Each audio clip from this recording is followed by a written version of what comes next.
भर्तृहरि वैराग्य शतक भाग 2। भर्तृहरि जी को धन के लिए भटकना नहीं पड़ा था। वे संसार की दीन दशा को चित्रित करते हैं।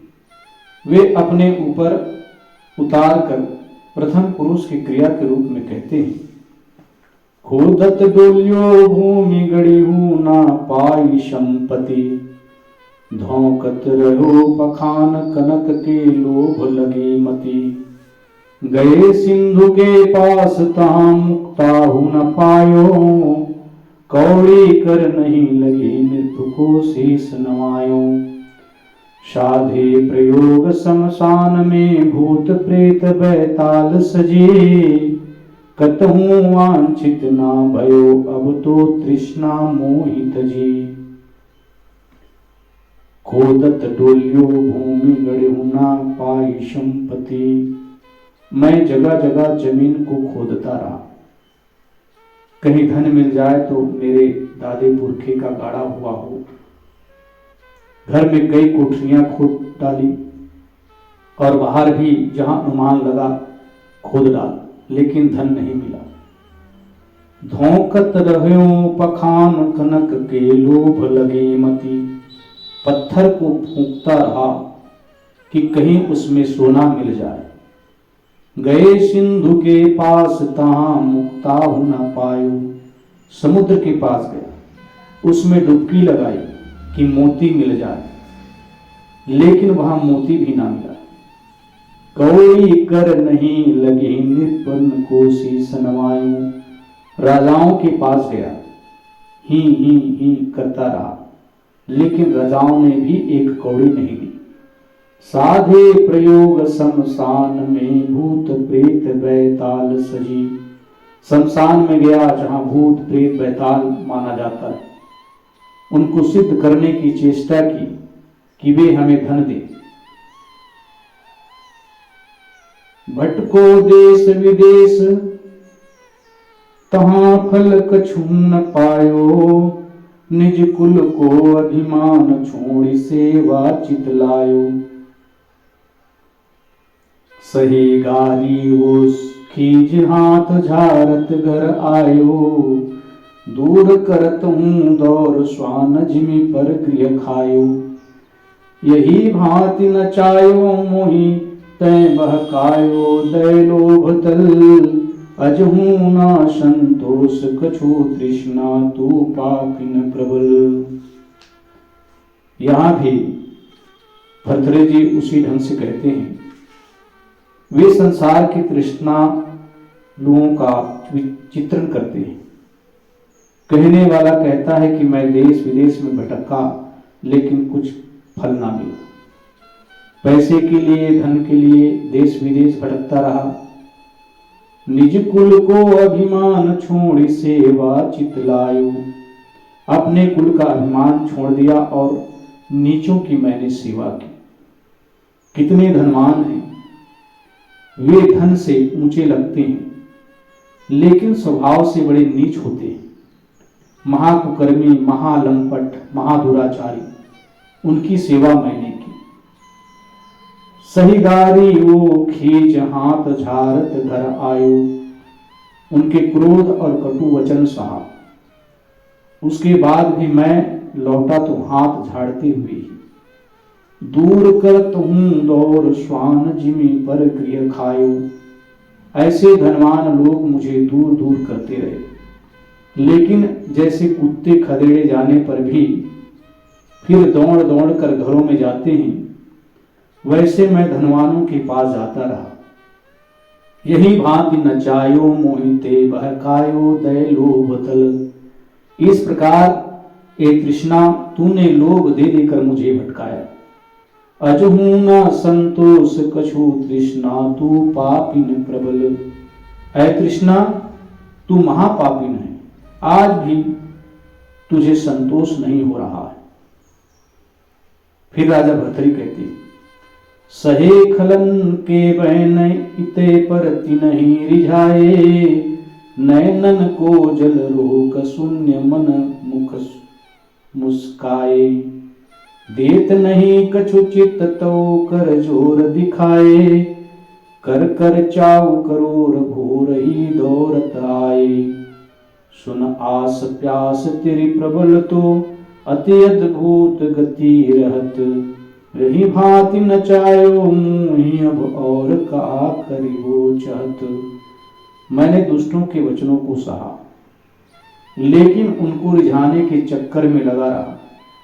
सहे खलन के बैन इते पर तिनहि रिझाए।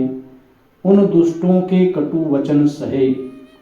धनवान लोग नहीं समझते हैं कि हमारे नौकर भी आदमी हैं। सब अपने अपने पेट के नौकर हैं। जिसे धनवान कहते हैं, क्या वह नौकर नहीं है? आदमी को यह नहीं समझना चाहिए कि केवल मैं आदमी हूं, किंतु नौकर भी आदमी है। लेकिन धन का नाश जिस पर आन चढ़ा, सर के शैतान पर एक और भी शैतान चढ़ा। धन का नाश जिसके ऊपर चढ़ता है, धन का नशा जिसके ऊपर चढ़ता है, मानो शैतान के ऊपर एक और शैतान चढ़ जाता है।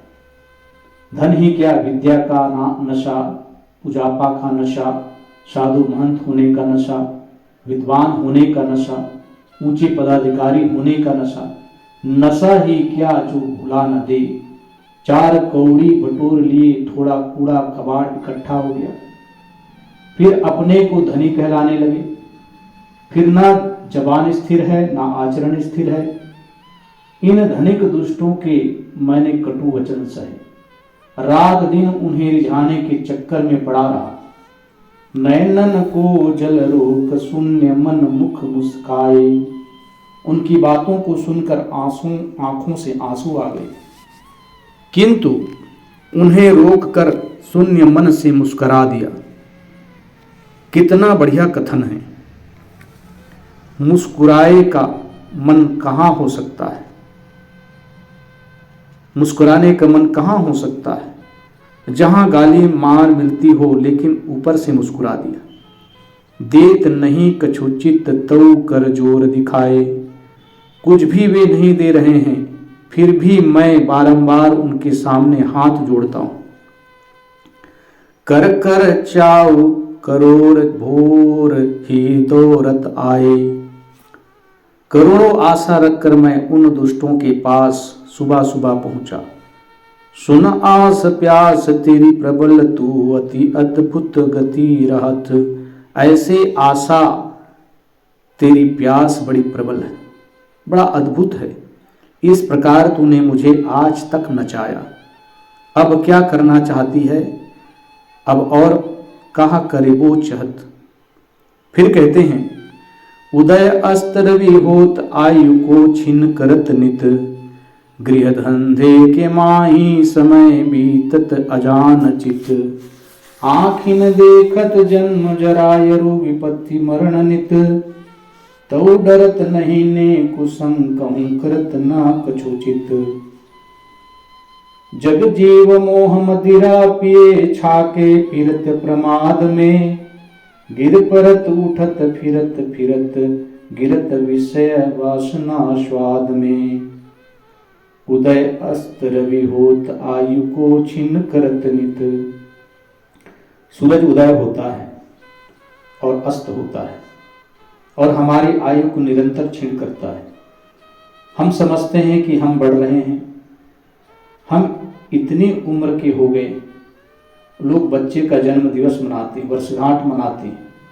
अरे 1 वर्ष और घट गया। शोक करने की जगह है, हर्ष करने की जगह कहाँ है? कहाँ प्रमाद करने की जगह है?